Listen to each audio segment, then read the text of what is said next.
Good morning students. हमारा आज का टॉपिक है प्लेटो का न्याय सिद्धांत। प्लेटो के समस्त राजनीतिक दर्शन में अगर कोई सबसे महत्वपूर्ण अवधारणा है तो वो है प्लेटो का न्याय सिद्धांत। इसीलिए प्लेटो की पुस्तक रिपब्लिक का उपशीर्षक भी कंसर्निंग जस्टिस अर्थात न्याय से संबंधित रखा गया है। इबनस्टीन का भी कहना है कि प्लेटो के न्याय संबंधी विवेचन में उसके राजनीतिक दर्शन के समस्त तत्व शामिल हैं। तो आज हम प्लेटो के न्याय सिद्धांत का अध्ययन करेंगे।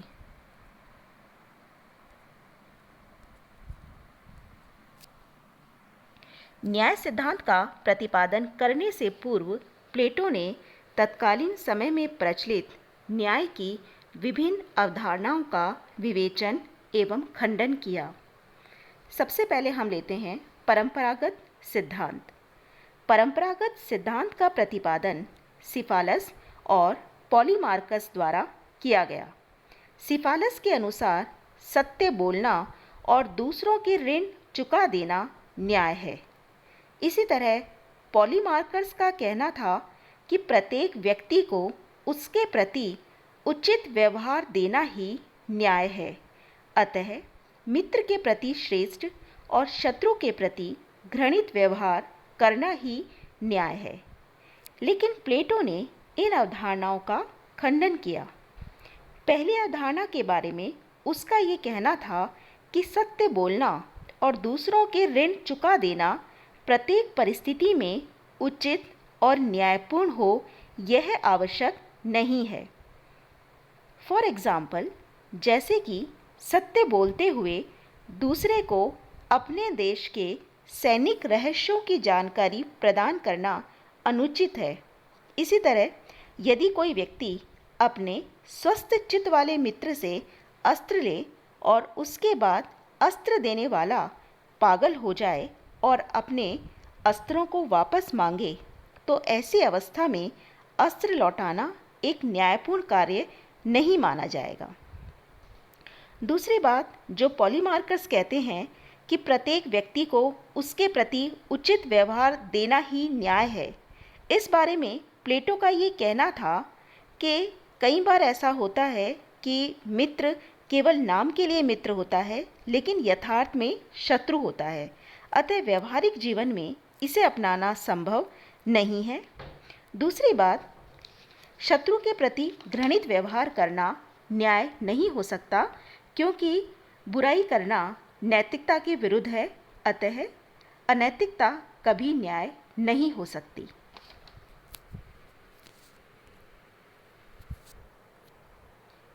इसके बाद नेक्स्ट है क्रांतिकारी सिद्धांत। क्रांतिकारी सिद्धांत का प्रतिपादन थ्रैसिमैकस ने किया। थ्रैसिमैकस का मानना था कि शक्ति ही सत्य है, अतः शक्तिशाली का हित साधन ही न्याय है।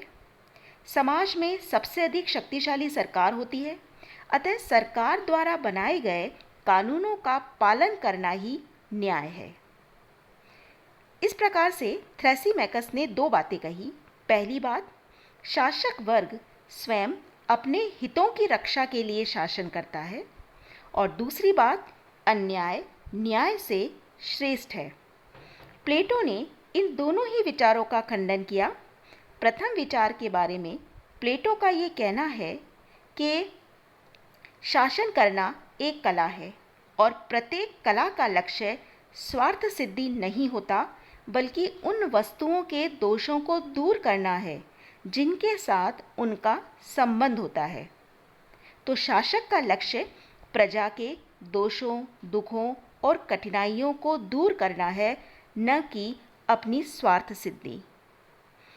दूसरी बात के बारे में प्लेटो का ये कहना था कि न्याय पर चलने वाला व्यक्ति अन्यायी की अपेक्षा अधिक सुखी है, क्योंकि ऐसा व्यक्ति आदर्श जीवन की प्राप्ति का प्रयास करता है और आदर्श की प्राप्ति में ही सुख निहित है।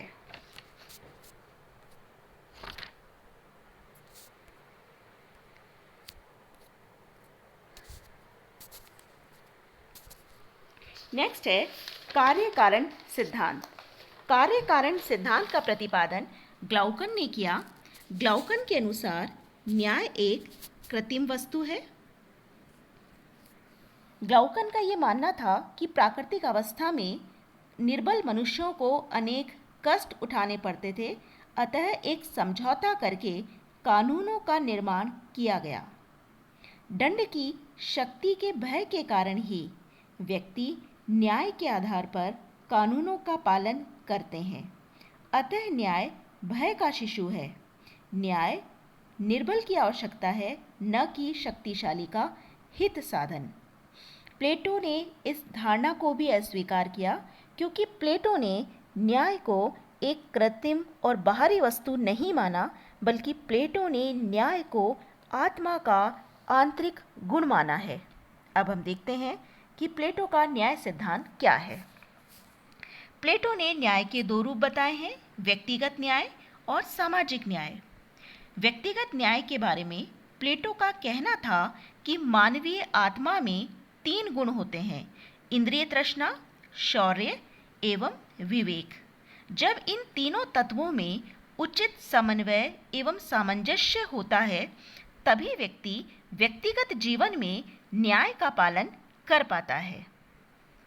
इसके बाद प्लेटो ने राज्य से संबंधित न्याय का प्रतिपादन किया।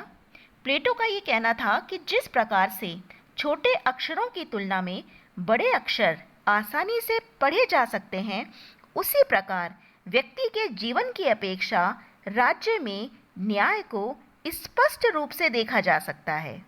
प्लेटो का कहना था कि राज्य मानव मस्तिष्क का ही व्यापक रूप है। अतः जिस प्रकार से मानव की आत्मा में ये तीन गुण हैं, उसी प्रकार राज्य में भी ये तीन गुण हैं, बुद्धिमत्ता, साहस और संयम। और इन तीनों गुणों के तीन प्रतिनिधि वर्ग राज्य में हैं। शासक वर्ग का प्रतिनिधि बुद्धिमत्ता को रिप्रेजेंट करता है शासक वर्ग, साहस का प्रतिनिधि है सैनिक वर्ग और संयम का प्रतिनिधि है उत्पादक वर्ग।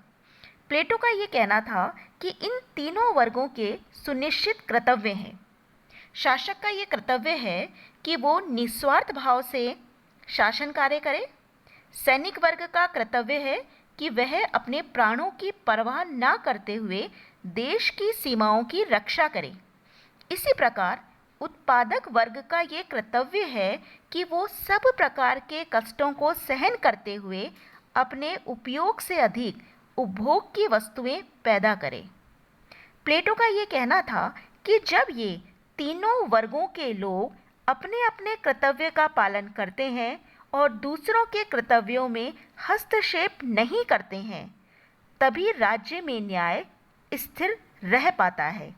अर्थात प्लेटो के अनुसार न्याय से अभिप्राय है प्रत्येक व्यक्ति द्वारा अपने लिए निर्धारित किए गए कर्तव्यों का पालन करना। प्लेटो न्याय को डिफाइन करते हुए कहते हैं कि यह अपने निश्चित स्थान में अपने कर्तव्यों का पालन करना और दूसरों के कर्तव्य में हस्तक्षेप न करना ही है, और इसका निवास स्थान अपना निश्चित कर्तव्य पूरा करने वाले प्रत्येक नागरिक के मन में है। कैटलिन ने ही दूसरे शब्दों में इसे इस प्रकार से व्यक्त किया है कि मेरा स्थान और उसके कर्तव्य यही न्याय है। अर्थात प्लेटो के अनुसार प्रत्येक व्यक्ति की योग्यता और समाज की आवश्यकता को ध्यान में रखते हुए प्रत्येक व्यक्ति के कुछ सुनिश्चित कर्तव्य हैं और प्रत्येक व्यक्ति द्वारा अपने उन कर्तव्यों का पालन करना ही न्याय है। अब हम देखते हैं प्लेटो के न्याय सिद्धांत की विशेषताएं।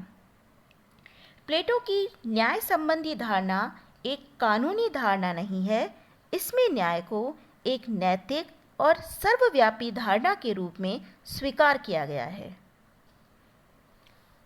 दूसरा पॉइंट, प्लेटो ने न्याय को एक बाहरी वस्तु नहीं माना है, बल्कि उसने न्याय को आत्मा के अंदर की एक पवित्र भावना माना है जिसका आधार आत्मसंयम एवं आत्मत्याग है। तीसरा, प्लेटो का न्याय सिद्धांत कार्यों के विशिष्टीकरण का प्रतिपादक है, क्योंकि प्लेटो ये कहता है कि हर व्यक्ति को अपने गुणों के अनुसार केवल एक कार्य को पूरे मनोयोग से करना चाहिए। जैसा कि प्लेटो कहता है कि मानवीय आत्मा में 3 गुण हैं और इन 3 गुणों के अनुरूप ही राज्य में भी 3 वर्ग हैं, शासक, सैनिक और उत्पादक। तो इन तीनों वर्गों के लोगों को अपने अपने कर्तव्यों का पालन ही पूर्ण मनोयोग से करना चाहिए। तो प्लेटो का ये कहना है कि प्रत्येक व्यक्ति एक विशिष्ट कार्य ही पूरे मनोयोग से करे। चौथा सिद्धांत है कि प्लेटो का न्याय सिद्धांत अति व्यक्तिवाद का विरोधी है और सावयव एकता का समर्थक है। अर्थात प्लेटो ये कहता है कि व्यक्ति राज्य के लिए है, राज्य के प्रति उसके कर्तव्य ही है, अधिकार नहीं। प्लेटो का ये मानना था कि व्यक्ति समिष्ट का एक अंग है और समाज के विकास में ही व्यक्ति का विकास निहित है। और अंतिम बात, प्लेटो के न्याय सिद्धांत की प्राप्ति के लिए ये आवश्यक है कि राज्य की शासन व्यवस्था दार्शनिक शासक के हाथ में हो। अब हम देखते हैं प्लेटो के न्याय सिद्धांत की आलोचनाएं। सबसे पहली बात, प्लेटो ने न्याय को एक कानूनी धारणा नहीं माना है, बल्कि प्लेटो का जो न्याय सिद्धांत है उसमें न्याय को एक नैतिक धारणा के रूप में स्वीकार किया गया है। न्याय से अभिप्राय ये लिया गया है कि व्यक्ति अपने कर्तव्य का पालन करे। तो आलोचक ये कहते हैं कि प्लेटो ने नैतिक कर्तव्य और वैधानिक दायित्व के बीच की सीमा को भुला दिया है। दूसरा पॉइंट, प्लेटो ने शासन संबंधी सभी शक्तियां केवल एक ही वर्ग, दार्शनिक वर्ग को प्रदान की है, लेकिन सामान्य अनुभव ये कहता है कि एक ही वर्ग को राजनीतिक सत्ता प्रदान करना कभी भी उचित नहीं होता, क्योंकि असीमित शक्ति पूर्णतया भ्रष्ट कर देती है। तीसरा, गुणों के निर्धारण का कोई आधार नहीं। प्लेटो का ये कहना है कि समाज के लोगों को 3 वर्गों में बांटा जाएगा, लेकिन उन 3 वर्गों का निर्धारण किन गुणों के आधार पर किया जाएगा, प्लेटो इसका कोई स्पष्ट उत्तर नहीं देते हैं। चौथा है, वर्तमान समय के राज्यों पर लागू करना संभव नहीं। प्लेटो के समय थोड़ी सी जनसंख्या वाले नगर राज्य थे, किंतु वर्तमान समय में राज्यों की जनसंख्या करोड़ों में होती है। इन राज्यों की जनसंख्या को 3 वर्गों में विभाजित कर प्रत्येक व्यक्ति के लिए कार्य निश्चित कर पाना संभव नहीं है। तो प्लेटो का न्याय सिद्धांत वर्तमान समय के राज्यों पर लागू नहीं किया जा सकता। 5वां पॉइंट है, मनुष्य एवं समाज का सर्वांगीण विकास संभव नहीं। प्लेटो ने प्रत्येक व्यक्ति को केवल एक ही कार्य तक सीमित कर दिया है और केवल एक ही कार्य पर बल देने से व्यक्ति का सर्वांगीण विकास नहीं हो पाता और इसके अभाव में समाज का भी सर्वांगीण विकास नहीं हो पाता। और अंतिम पॉइंट है, सर्वाधिकारवाद का मार्ग प्रशस्त होना। समाज के किस व्यक्ति को किस श्रेणी में रखा जाएगा, इसका निर्धारण शासक वर्ग करेगा और शासक वर्ग की ये शक्ति राज्य को सर्वाधिकारवाद की ओर ले जाएगी। अतः प्लेटो का न्याय सिद्धांत सर्वाधिकारवाद का मार्ग भी प्रशस्त करता है। Thank you.